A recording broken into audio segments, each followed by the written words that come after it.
का MSD 6 में कल हमने समकालीन कविता के शिल्प पक्ष में काव्य रूप की बात की थी और आज हम उस काव्य रूप की भाषा की बात करेंगे। तो भाषा कैसी थी और भाषा कैसी है उसमें। तो समकालीन कविता में जीवन जगत के जटिल यथार्थ का दबाव भाषा की पूरी प्रकृति को बदल देता है। यानी जो पहले समय में था वहाँ जटिल भाषा का प्रयोग होता था, जिसके कारण से लोगों को समझने में, जानने में, सोचने में वक्त लगता था। कुछ लोगों तक ही वो रचनाएं पहुंच पाई, कुछ सुधी लोग ही उन बातों को समझ पाए, कुछ लोग ही उनसे जुड़ पाए। लेकिन हमारी जो कविता लिखने का जो हमारा उद्देश्य है वो वहाँ पूरा ही नहीं होता। क्यों नहीं पूरा होता? क्योंकि आम व्यक्ति तक वो नहीं पहुँचती। हमने लिखी किस लिए कविता, कहानी, जो गद्य, ये जो भी हम उपन्यास, जो भी हम देना चाहते हैं समाज को, देना तो इसलिए चाहते हैं ना, ताकि समाज का वो व्यक्ति भी उस कहानी के माध्यम से, कविता के माध्यम से, गद्य के माध्यम से उन चीज़ों से जुड़ सके, उस सत्य से जुड़ सके जो समाज का सत्य है, और वो अपने जीवन को आगे लेके जा सके। लिखा काव्य इसलिए जाता है, लिखा गद्य इसलिए जाता है, लिखा नाटक इसलिए जाता है, इसीलिए फिल्म दिखाई जाती है ताकि एक आम व्यक्ति समझे कि समाज की स्थितियाँ कैसी हैं समाज के अंदर। क्योंकि नाटक के माध्यम से किसी चीज़ को दिखाना आसान होता है। आसान क्यों होता है? क्योंकि वहाँ पर नाम बदले जाते, स्टोरी तो संसार की ही है ना कहीं तो कोई चीज़ घटना घटती है। बिना घटना घटे ना तो कोई कहानी लिखी जा सकती है, ना नाटक लिखा जा सकता है, ना उपन्यास लिखा जा सकता है, ना कविता लिखी जाती है। क्यों? विषय के बिना तो कुछ होता ही नहीं, और विषय संसार का ही है, चाहे जो भी हो। तो वो सारे विषय जो हैं कहीं ना कहीं भाषा के माध्यम से ही आगे पहुंचते हैं। और भाषा इसीलिए आप कहते हैं ना, जब जब आप फिल्म देखते हैं जल्दी समझ में आ जाती। क्यों समझ में आ जाती? इसलिए समझ में आ जाती है क्योंकि वो बहुत सरल ढंग से समझाई जाती है। अभी अभी मैं 10 मिनट पहले एक मैंने ऐड देखा, इतना प्यारा ऐड बनाया कि मतलब केवल 15 सेकंड का ऐड था। 15 सेकंड में उन्होंने बहुत अच्छे ढंग से उस चीज़ अपनी बात को प्रस्तुत किया था। किसी चीज़ के में ध्यान नहीं है, कोई बहुत विशेष बात थी, लेकिन उस समय मेरा ध्यान कहीं और था। तो वो एक पक्ष होता है जब कोई चीज़ को बहुत जो सटीक तरीके से कम शब्दों में प्रस्तुत कर दिया जाए, सीधे शब्दों में प्रस्तुत कर दिया जाता है, जिससे व्यक्ति आसानी से बात को समझ सके।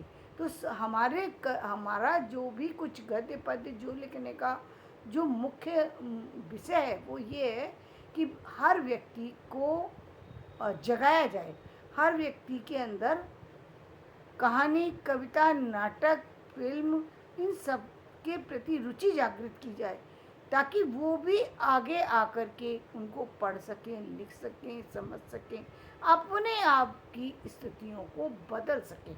हमारा साहित्य इसलिए लिखा जाता है, इसलिए नहीं कि कुछ सुधी लोग उसको पढ़ लें और कुछ सुधी लोगों तक जा कर के और बस वो एक जो क्या बोलेंगे, अलमारी की शोभा बन करके रह जाए। अलमारी की शोभा के लिए साहित्य नहीं लिखा जाता। हम साहित्य इसलिए लिखते हैं कि समाज की स्थितियों को सुधारा जा सके, समाज के मानव को बदला जा सके, समाज को नई स्थितियों से, पुरानी स्थितियों से, जो मध्यकालीन स्थितियाँ उनसे वर्तमान स्थिति से अवगत कराया जा सके, इसके लिए साहित्य लिखा जाता है। तो साहित्य का मूल उद्देश्य तो समकालीन रचना में सबसे बड़ी बात थी कि वो जटिलता समाप्त हो गई भाषा लिखने की, और अब भाषा बड़े सीधे सरल ढंग से आने लगी। तो ये एक सबसे बड़ी बात थी। जीवन संघर्ष की रगड़ से फूटी काव्य भाषा की सर्जनात्मकता में जीवन संग्राम भरा गद्य भर भरा कर फूटता है।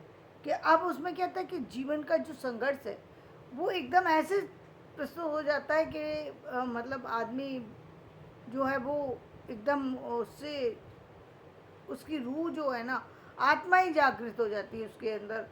कहीं उस जो भी जिस चीज़ के आप कहते हैं ना, व्यक्ति को जिस चीज़ की प्यास है वो उसकी प्यास वहाँ पर समाप्त हो जाती है, उसकी भूख वहाँ पर मिट जाती है, उसको तृप्ति मिलती है कि अरे वाह, वो उसके मुंह से ये शब्द निकलते। तो वो जो संग्राम की जानकारी, जैसे मैं बार बार कहती हूँ, तमस एक ऐसा उपन्यास है जो झकझोर के रख देता है इंसान को। तो ये जो है एक खुलापन जो है, जो शब्दों को पिरोना है, वो बहुत अच्छा है। एक मैं जो DD2 पर एक सीरियल आता था, नाम मैं भूल चुकी हूँ, सन 2000 के आसपास। उसमें बहुत सारी सी ऐसी सी आधुनिकताओं के बारे में चर्चा की गई थी, और कुछ इस तरीके से लाइव दिखाई गई कि मेरे मुंह से जब भी मैं देखती थी वाई निकलता था। तो ये एक विशेषता होती है। स्वाभिमान भी उस समय बहुत अच्छा सीरियल रहा। बुनियाद, अब बुनियाद में किस तरीके से उन चीज़ों को दिखाने की कोशिश की गई, उन उन किरदारों को जीने की कोशिश की गई, वो देखने की चीज़ थी। तो ये काव्य भाषा समाज और मानव के उस रिश्ते को संकेतित करती है जिसमें भाषा यथार्थ को ही प्रस्तुत नहीं करती, उस छद्म और पाखंड को भी खोल कर रख देती है, जिसे अमानवीय परिस्थिति ने बढ़ावा दिया। लीलाधर जगुड़ी ने कहा, समकालीन कवियों की कविता ने केवल भाषा की शक्ति को ही नहीं बढ़ाया, बल्कि स्थिति का विश्लेषण भी कर दिया। केवल भाषा की शक्ति को ही नहीं यहाँ पर बढ़ाया, बल्कि ये कि उन सारी स्थितियों को खोल करके रख दिया, जिसे अमानवीय स्थिति परिस्थिति ने यहाँ शब्द बुलेट का काम करते हैं। अब सीधे जाकर के तीर की तरह व्यक्ति के दिल में जाके चीज लगती है। आम आदमी तक पहुँचने वाला भाषा का मुहावरे युवा कविता ने रचा है। तो आम आदमी तक पहुँचने वाला जो भाषा का जो एक मुहावरा है, वो मतलब मुहावरे रचने का काम भी भाषा ने किया है। बल्कि यूँ कहें कि आज की कविता आम आदमी की कविता है। भाषी प्रक्रिया और काव्य प्रक्रिया दोनों की सृजनात्मकता स्वयं जगुड़ी की कविता में एक खास काव्य टोन पैदा करती है। फौजी दस्ते की तरह अंधेरे में एक भाषा खाइयाँ बदल रही है चीज़ों की व्यवस्था में।